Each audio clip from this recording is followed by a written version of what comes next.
My husband's childhood friend is pregnant with my father-in-law's child. From the moment I moved in, my mother-in-law never liked me. She preferred the girl next door, Hazel, my husband's childhood playmate. Unfortunately, my husband was hopelessly in love and wouldn't listen to anyone. He insisted on marrying me. But I never expected Hazel, unable to get close to my husband, would turn around and set her sights on my father-in-law. I wasn't feeling well and had to make an impromptu trip to the hospital, but I never expected to run into someone I knew there. I stood behind my father-in-law, watching the panic in his eyes. I called his name several times without a response, and only when I tapped him did he finally hear me. "Dad, what are you doing here?" "We live in the north part of the city, where there are plenty of hospitals nearby." "So why did he come all the way to this hospital in the south side, and why did he look so guilty?" He scratched his head nervously and looked away. "I came to accompany an old man I was playing chess with earlier to get a checkup. He's old and can't get around easily by himself. His kids all work out of town, and since we live in the same neighborhood, I thought I'd come with him to help him get some exercise." I nodded and said I had other things to attend to, so I left first. Maybe I was too nervous, or maybe he didn't even notice himself, but inside that transparent pocket was a pink keychain. But what old man who plays chess would use such a girly keychain? And that keychain belonged to our next-door neighbor, Hazel. A single man and woman, talking about accompanying an old man before there had to be something fishy going on. Because of this, I even recorded a video and sent it to my mother-in-law. After all, having evidence makes it easier to speak up. She's always at home picking on me, saying my husband must be blind to have married me.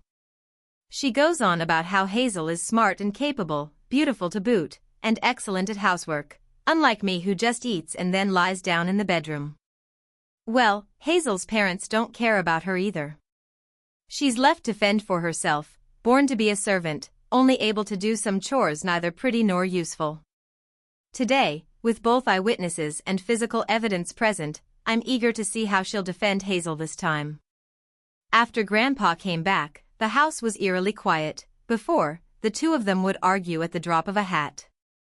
Suddenly, Grandma asked, "Where did you go today?" "To the hospital, of course. I even saw my daughter-in-law there." "Don't believe me? Go ask for yourself." Grandma deliberately ignored those words and glared at him fiercely.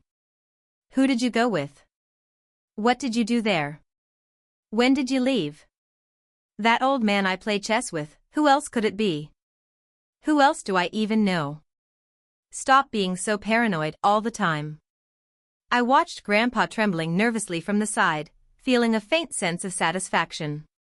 This couple really does like Hazel. One wants his son to be with her, the other wants to be with Hazel himself. No wonder they're family. I shook my head and opened the photo album. "Dad, whose keys are this pink and soft-looking?" Grandma, who's always been close to Hazel, immediately recognized them as Hazel's keys. Seeing this, Grandpa didn't bother to deny it any longer and confessed everything. He said something about Hazel being unwell at home alone, and since he happened to go downstairs today, he kindly offered to take her to the hospital for a checkup. Mother-in-law looked at him suspiciously. "Really? Then why did you have to take her to the hospital in the south of the city? Have you done something to betray me? And why lie to me, saying you were just accompanying that old man for chess?" Father-in-law patted his chest. "By heaven and earth, I haven't done anything wrong. She said she had relatives over there, so I just took her to that hospital. I was actually going to accompany that old man in the neighborhood at first, but then he said his son had come back. That's when I ran into her halfway. I know how much you usually like her, so I intended to help her out. If it weren't for you, I definitely wouldn't have taken her there." The shadow of doubt on mother-in-law's brow instantly lifted, and hearing father-in-law's thoughts about her, her face lit up with a smile. In the blink of an eye, she fixed me with a malicious glare. "You really are a vicious woman. Knowing you don't like Hazel, you still went ahead and concocted a story about your father-in-law and her. Your intentions are so sinister. I'm calling my son back right now to divorce you. Do you think everyone is as cruel as you? I had planned to set a trap for my father-in-law, but unexpectedly, I ended up hurting myself. When my husband heard about this, he hurried home and told my mother-in-law, "Mom, we've been married for so long. You keep bringing up Hazel every day. She didn't do it on purpose, everyone has their temper. She was just angry for a moment, so don't take it to heart." I muttered quietly on the side, clearly I wasn't wrong. Everyone in this neighborhood knows there's something going on between Hazel and my father-in-law. But because of my mother-in-law's nagging, it's better not to say too much. But not saying it doesn't mean it didn't happen. Mind your own wife, now your sights are set on your dad. If this gets out, it'll be both embarrassing and a joke. I don't know which wife is like you, but your judgment is clearly off. Forget it, I won't say more if I do, you'll just call me an old nag for talking too much. As she spoke, my mother-in-law didn't forget to tug at her sagging skin, muttering, "You shameless one, but I still have some dignity." Knowing I was in the wrong and lacking any solid evidence, I didn't argue further and turned to walk toward the bedroom. A woman's sixth sense is never wrong, especially when my father-in-law was lingering reluctantly by the door, and on that door were two bold characters, maternity ward. Only pregnant women are allowed in there, so it was almost certain that Hazel was expecting. Hazel had been single-mindedly trying to get close to my husband, but since we were so loving and my husband had no interest in her, she never stood a chance. That's probably why she set her sights on my father-in-law instead. Perhaps I was too tired and fell asleep. The next day, I hurried off to work. As I was going downstairs, I saw a familiar figure. It was Hazel. She was walking towards me, and the summer wind was blowing quite strongly. She wore a loose dress, but the gusts lifted the fabric, clinging tightly to her clothes. I could see her slightly rounded belly. See, she really is pregnant.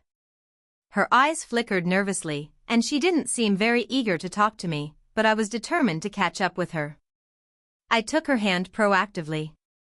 "Hazel, you look great lately. Has something wonderful happened? By the way, I haven't seen you out these past few days. Are you okay at home? Feeling unwell or something?" She didn't expect me to show such concern, and a flicker of doubt crossed her eyes. "I'm fine. Maybe I've just been sleeping well lately, my complexion has improved." That made sense. Pregnant women often feel sleepy, and it's normal. After we turned away, we each went to work. At dinner, my mother-in-law kindly ladled out a big bowl of chicken soup with 2 drumsticks and instructed my father-in-law to deliver it to her. Father-in-law wore a face full of joy, teasing mother-in-law, "TSK TSK TSK, you treat her better than you treat me." Mother-in-law shot him a glare, "You should see who you are and who she is." I snorted, speaking sarcastically, "Why don't you just all be one big happy family then?" Mother-in-law, overjoyed, thought I had finally decided to let go and divorce her son. She immediately wiped her hands on her apron. "Fine, then go get a divorce now. I'll have my son marry Hazel. If you divorce my son, I promise I won't treat you badly. I'll give you a big sum of money." I shook my head. "Mom, you still don't get it. There's not just one man in the family, Dad, isn't that right? And besides, I'm with my husband, and he hands over all his salary. That's way better than your measly pension that could starve someone to death. I'm not going to lose out on this deal. We're all adults here," and between the lines it was obvious I was hinting to mother-in-law that father-in-law had feelings for Hazel. But mother-in-law didn't quite catch on. "Stop stirring up trouble. Your father-in-law is not that kind of person. I bet you're just jealous of her, which is why you're spouting nonsense. Sometimes, people really need to have some shame." I nodded and smiled. At first, when I found out Hazel was pregnant, I felt a bit conflicted, but coming home to see the situation like this, I was curious to know what would happen if Hazel decided to keep the baby. It didn't matter after all, I wouldn't be the one losing face. When I said this to my mother-in-law, she wavered a little. As soon as my father-in-law left, she immediately followed him, ready to catch them in the act. Unfortunately, my father-in-law and Hazel didn't make any further moves. This only made my mother-in-law more convinced that I was a liar, and she took to telling my story as a joke to the neighbors whenever she had the chance. But I didn't care. After all, my mother-in-law would soon learn the truth. That day, my husband called me saying he was coming to pick me up. Curious, I asked what was going on, and he said my mother-in-law had some great news to announce. I was full of shock. What big happy event could there possibly be in her dull, uneventful life? After entering the house, I saw Hazel leaning in a corner of the sofa, chatting and laughing with my mother-in-law, while my father-in-law was busy in the kitchen. My husband also noticed something was off and asked in confusion, "Hey, Dad, what made you decide to cook today?" My mother-in-law, cracking sunflower seeds and clapping her hands, said, "You'll find out soon enough." When the dishes were ready, she helped Hazel sit at the main dining table. I wore a face full of displeasure. When my parents came over for dinner, they had to squeeze around the coffee table to eat. Why should she get to sit in the dining room, and at the main table no less, just because she showed up? "You get down, I'll sit there, you can't sit there." Hazel was about to sit, but hearing me say that, she was caught in an awkward spot, neither standing nor sitting, and could only cast a pleading look toward my mother-in-law. "Sit. If I say you sit, then sit." I slammed my hand on the table. "No way. The property deed has my name on it, so I call the shots. Letting you into this house for a meal is already the greatest tolerance I can show you. Don't be ungrateful." My mother-in-law clutched her chest and said to my husband, "Look at the fiery, unreasonable wife you brought back. She even has to fight over a seat. If your father passes away first and I become paralyzed, is she going to make my life miserable?" My husband shook his head. "You said it yourself, this is her seat. I earned the money to buy the house and put it in her name, so she is the lady of this house. She can do whatever she wants." Hazel took the loss silently, tears the size of beans streaming down her face, looking pitiful enough to break anyone's heart. The two elders couldn't even eat anymore and kept trying to comfort her. "If you don't want to eat, then go back to your own home. You come here to mooch off our food and still have the nerve to cry?" Maybe my temper was a bit sharp today. My mother-in-law didn't know what to say for a moment. After comforting Hazel a bit, she started eating her own food quietly. My husband asked her with concern, "Mom, didn't you say there was some big happy news? What is it?" As soon as the topic came up, my mother-in-law got excited. "Hazel is my goddaughter from today onwards, and also, she's pregnant. From now on, she'll be living and eating with us." Pregnant? My suspicion was indeed correct. Pregnant? If I'm not mistaken, Hazel didn't even have a boyfriend. How did she get pregnant so quickly? Did they register their marriage? My mother-in-law shot me a glare. "Young people's business, why do you care so much? Her being pregnant is a good omen." I sneered, "What good omen? Someone like her, with no self-respect or self-love, getting pregnant out of wedlock, what good omen could that be? What if when the baby's born, the biological father denies it? Or worse, she's labeled as the homewrecker who broke up someone's marriage or love? That would be a real joke." My father-in-law sat nearby, restless, sweat beading on his forehead. As I spoke, I glanced at him. "Don't you think so, Dad? The fan's on, so why are you so hot?" He shook his head. "Let's eat quickly. After we finish, we can rest. It's been a tiring day." I looked at my mother-in-law, whose eyes and heart were full of her, and I scooped some food into her bowl, asking, "I don't mind if you let her eat at our house, but if you let her live here, that's not acceptable. Let her pay rent at the previous rate, or else she can get out of our house." My mother-in-law slammed the table and stood up.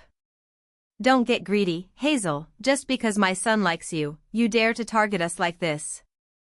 She's only been pregnant for a short time, can she go out to work? She barely has any money. If you kick her out to live on the streets, if anything happens to the child, I won't let you off even in the afterlife." I looked at my mother-in-law, whose face was flushed red, and laughed. "You're so worked up, could it be that the child is yours?" My mother-in-law pointed at my face, gasping for breath. You. Before she could finish, she grabbed Hazel and stormed out the door. The door slammed so hard it echoed, as if venting her dissatisfaction. After resting for a while, my husband leaned beside me as I analyzed everything for him word by word. He nodded, as if it made some sense. The people in the neighborhood are all sharp, more or less, they can see some tricks. I just pity my mother-in-law, who doesn't know what's really going on. Now she still wants to move in. We have no blood relation with her. Giving her a meal is an act of kindness, not an obligation to let her live on our turf. Besides, this house is mine, so of course, I have the final say. After their walk, my mother-in-law was enthusiastically tidying up the room for her, even telling her to treat it like her own home, not to be shy, and to speak up if she needed anything. I stood by the door and knocked politely. "Hazel, you should move out on your own. Don't you have relatives working at the hospital in the south of the city? Surely they're closer to you than we are. There's no need for you to live with us. Our home can't accommodate such a big presence like you, especially since you're pregnant. Living with your relatives means if anything happens, someone can lend a hand. Here, it's inconvenient with just two elderly people, and my husband and I only come back at night, so it's up to you." I had made it very clear that she was not welcome, but she stubbornly refused to leave, shamelessly insisting that she wouldn't be a burden to us. My mother-in-law also eagerly took my hand, saying that once Hazel's husband came back, she would naturally leave. "Leave or not? If you don't leave, I'll call the police. You're trespassing." As soon as she heard the threat of the police, Hazel softened and shook her mother's arm. "Forget it, Mom, I'll go stay with my relatives for a while. Don't make things difficult for my sister. It's all my fault." Seeing this, my mother-in-law's anger flared up. "Fine, call the police then. I bet you'll just end up rebelling. If it weren't for my son working so hard all this time, would you even be living in this big house?" I rolled my eyes at her. "You know it's your son, not you. Besides, your son married me, get that straight. You didn't even figure out whose seed is in her belly before bringing her home. One day, don't come crying when you get hurt." My husband walked out of the bedroom, still groggy-eyed. "Mom, this is Hazel's own business. We shouldn't interfere. She's an adult now and needs to take responsibility for her actions. When the baby is born, it won't call you grandma, and you won't gain anything from this.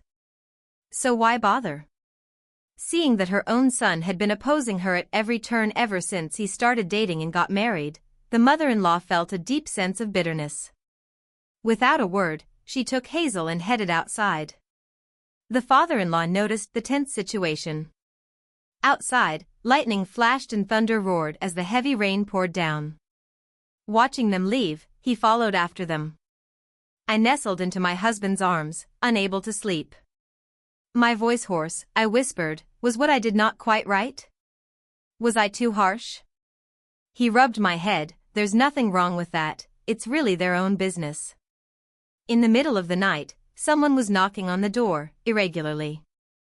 My mother-in-law walked in looking exhausted and collapsed onto the sofa, muttering angrily about my father-in-law. "They're teaming up to bully me.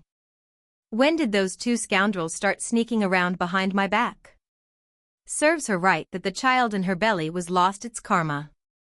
I was wondering why he suddenly changed.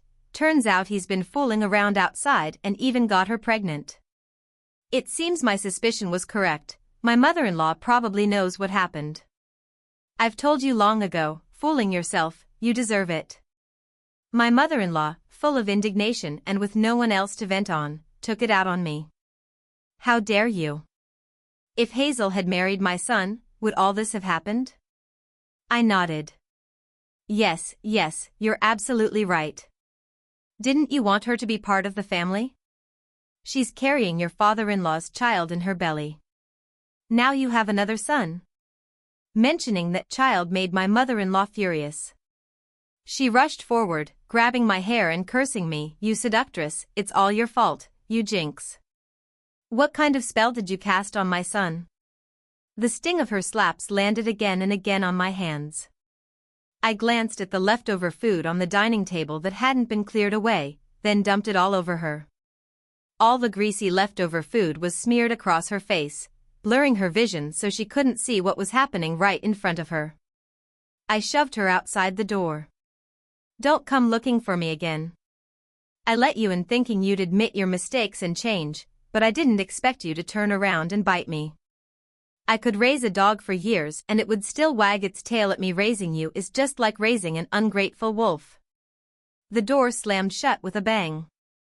My mother-in-law kept pounding on the door, begging me to let her in. I pretended not to hear. Besides, her son was sleeping like a pig, impossible to wake no matter how much he was called. Feeling exhausted, he had fallen into a deep sleep. The next day, my husband looked at the mess scattered all over the floor and asked me what had happened. He looked at me with pride, as expected of my wife. Impressive. Truly, a love-struck mind is the best dowry a man can have. After all, my husband owes them nothing. They had taken care of his cousin since childhood, pouring all their love into someone else. As for my husband, he was left to fend for himself, having faced all kinds of storms and hardships. Nowadays, bringing the elderly couple back was only to repay them for giving me life, nothing more. My mother-in-law waited outside the door all night. When we finally opened it, her fingers were white and swollen from the rain, her lips colorless, and she kept sneezing as if she had caught a cold. Hey, don't come in. What if you, a sickly person, infect my husband? He suffered too much as a child and can't afford to get sick." She frowned deeply. "What do you mean?" At first, it was because when I first came to meet my in-laws, I had taken a grueling 12-hour flight, suffered from the change in environment and drastic temperature differences, and caught a relentless cough right after landing. My husband advised me to rest and recover before visiting them, saying there would be time later. I didn't agree. After all, there's no reason to keep elders waiting, and besides, this little cold was nothing to worry about. But on the very day she came in, she embarrassed me, saying I wasn't allowed to enter. It was only after my husband coaxed and pleaded for a long time that my mother-in-law finally agreed to let me in. She even told me to eat over to the side, her words dripping with disdain, as if she feared I might infect them. My mother-in-law moved her lips and said, "I'm your mother. That doesn't mean anything. Just because you say it doesn't make it true." Seeing this, my mother-in-law lay down right there in the hallway, throwing a tantrum and rolling around, hoping everyone passing by would notice her. I opened my phone and started recording a video, zooming in on her face to capture her spoiled, stubborn expression. Then I caught the eyes of others and said, "Sorry, if she's blocking your way, just step over her. She's an old woman we don't know, and I have no idea why she insists on hanging around our doorstep." In just a few words, I sent them away and closed the door. After a long time, when there was no more noise outside, I peeked through the peephole and saw that my mother-in-law was long gone. Life finally felt peaceful. My father-in-law called me, bluntly asking to borrow money for the child's medical expenses. I immediately blocked him. "Pay your own child.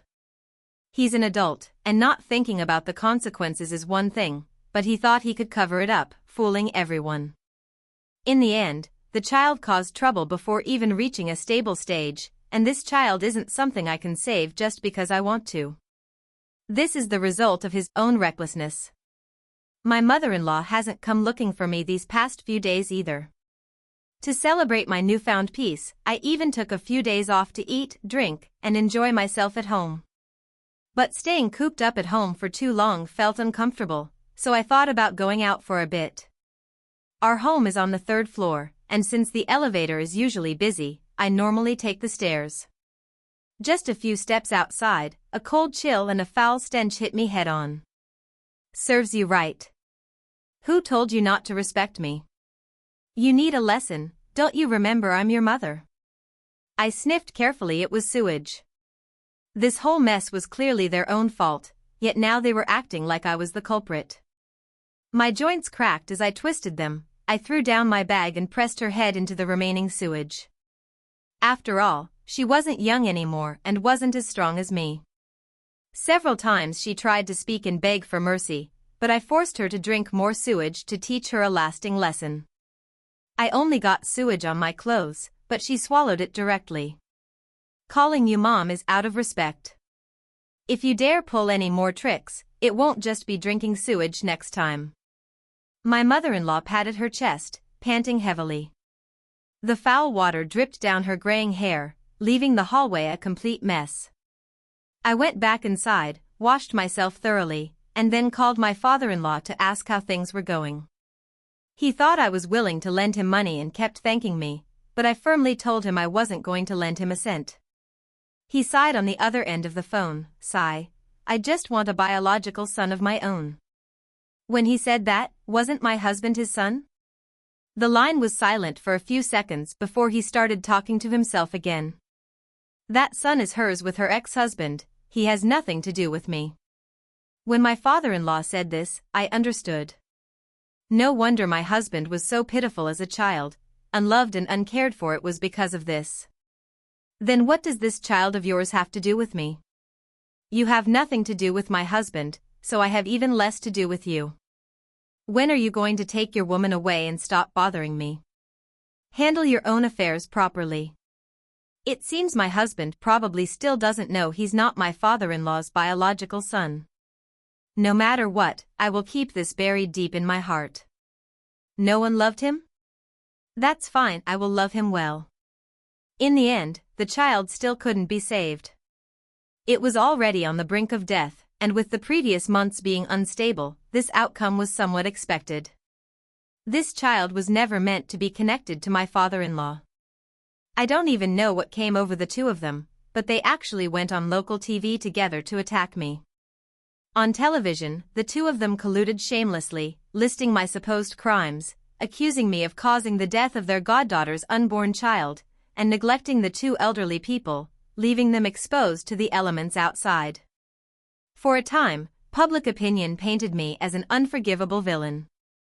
Many neighbors pointed fingers at me, even colleagues at work looked at me coldly, and the elders in the community cursed me every time they saw me, calling me a heartless wretch.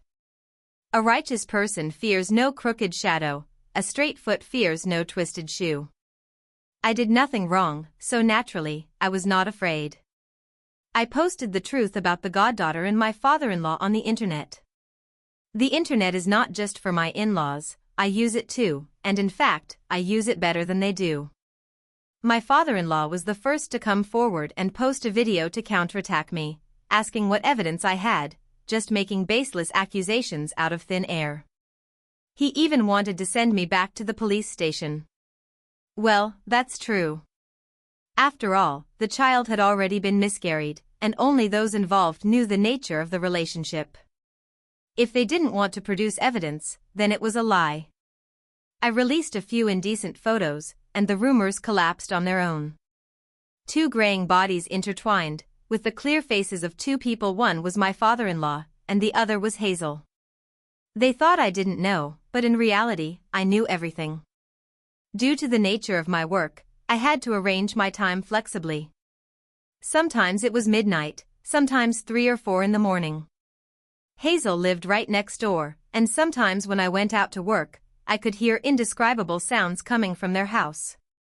The young couple was so passionate they even forgot to close the door. Out of kindness, I was about to close it for them, but unexpectedly, I heard my father-in-law's voice. For a moment, I thought I was imagining things. After all, the two houses were so close, and my father-in-law had a habit of getting up at night. But when I heard Hazel sweetly calling his name, my blood ran cold, and my legs felt like they were filled with lead. At first, I kept telling myself it wasn't my father-in-law. But the scene before my eyes told me I wasn't mistaken.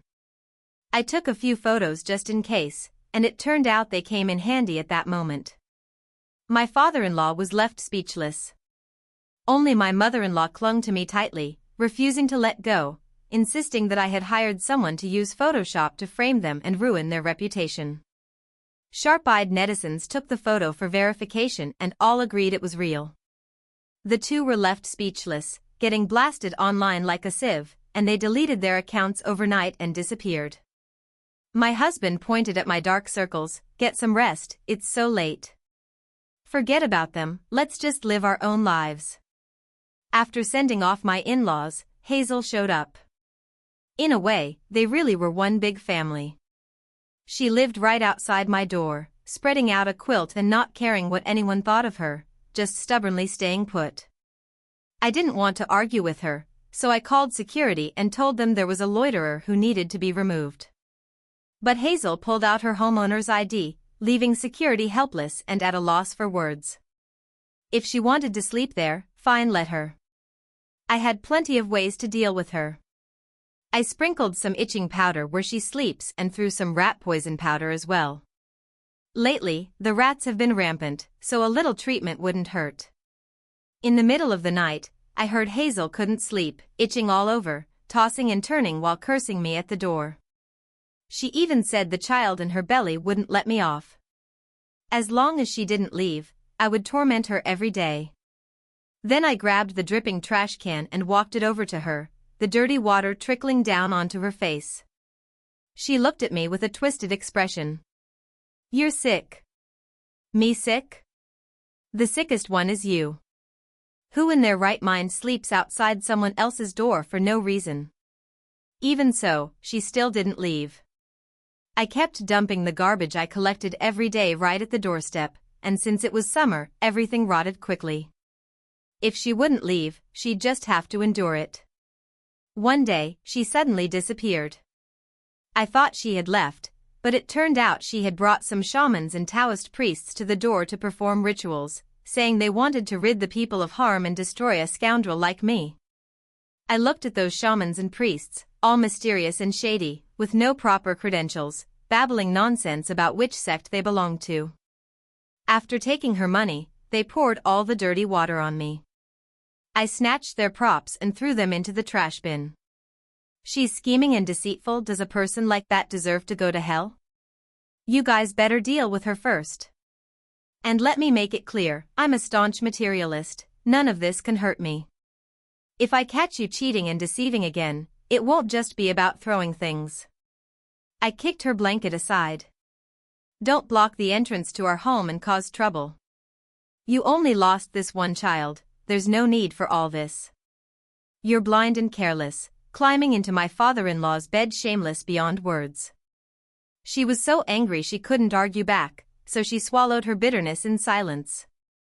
Besides, I'm not the main culprit here, I have no reason to pay such a painful price for them. The one who can't control his lower body is my father-in-law, not me, and not my husband. After the neighbors in the community learned roughly what had happened at home, they didn't dare gossip in front of me. If anyone started, I would make sure they wouldn't have a moment's peace.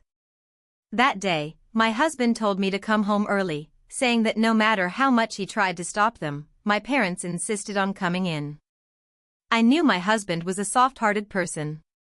My parents had done too many bad things to him, but as soon as they said something like he was wrong or shouldn't have done that, he would immediately soften. I stormed home in a fury and saw the two of them sitting on the sofa. Perhaps it was the recent hardships and exposure to the elements outside, but they looked even more worn and weathered. How could you bear to come back? Weren't you going to report me and take me to court? Go ahead, who's stopping you? My parents stammered, apologizing and saying that they were old now, their minds not as sharp, unable to turn corners quickly. Only you two are old and slow-witted. Look at the other old men and women in the neighborhood, are they like you?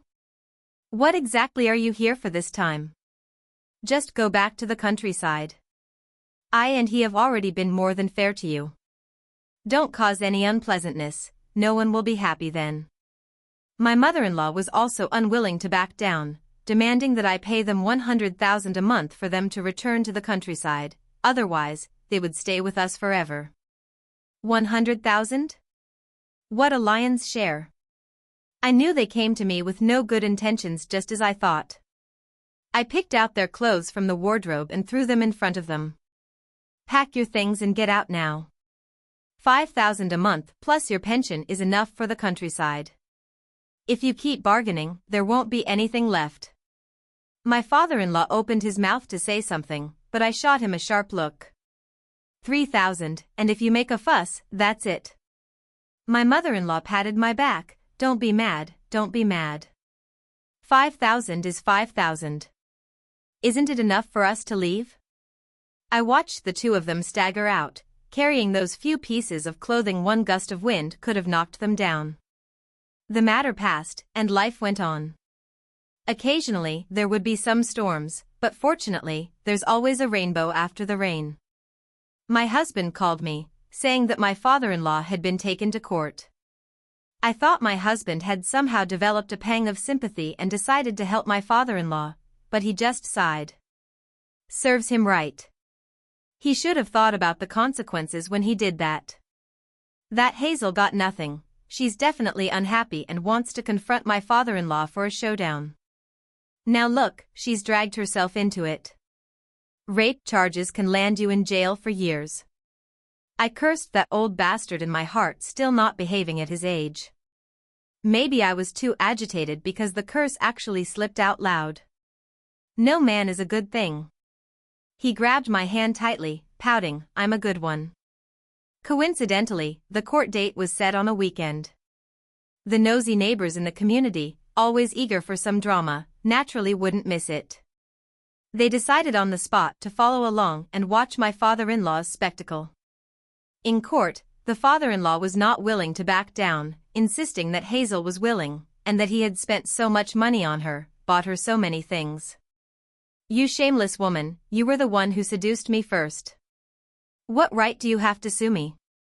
Hazel threw caution to the wind, looking at him without a shred of dignity. It's only because you have money and no biological children of your own that I stayed with you. Who knew you were such a loser, stealing money from your wife? She's so frugal every day, yet you steal from her to spend on me. Now, you can't have me, and even your own wife doesn't want you anymore. Serves you right. The two of them cursed each other shamelessly in court, completely ignoring the law. Only after calming down for a long time were they willing to talk things through properly. In the end, Hazel lost the lawsuit, but the father-in-law didn't come out unscathed either. He still had to pay Hazel a portion of money as compensation. After all, the child was kept in the end. After watching the whole farce, I turned to the father-in-law and said, You really are vigorous for your age, even grandma isn't as relentless as you. It's okay not to have your own child now, but you won't have one in the future either. Mother-in-law looked at father-in-law, her face full of disappointment and tears. It turned out she had been deceived far more than she realized. Not only did she scold him relentlessly, but she also lashed out at him from all sides, beating father-in-law until his face was swollen beyond recognition. Father-in-law wanted to fight back, but he knew that if he did, there would be no chance left between him and mother-in-law. So, he could only endure it. Watching this was quite satisfying to me. Father-in-law was exactly the kind of scoundrel who was never content, always eyeing what wasn't his, and still feeling it wasn't enough. It was clear that Hazel's mind wasn't on father-in-law as a person, but on his money. She was truly starving. After this incident, father-in-law, mother-in-law, and Hazel had no face left to live in this neighborhood. The couple returned to their hometown, and this matter became the talk of the town. Since my in-laws liked my husband's cousin so much, they later chose to rely on him. But now the cousin has already risen to great heights and doesn't even regard those two old people. They were casually scolded and sent away. As for Hazel, the internet never forgets. This matter was dug up again and again, and no company is willing to hire someone with such poor character. As for my husband and me, without anyone else's interference, our days were simple and smooth, free of troubles, just time and life belonging to the two of us. The annoying people and problems were all resolved, and all those unhappy memories had completely faded away.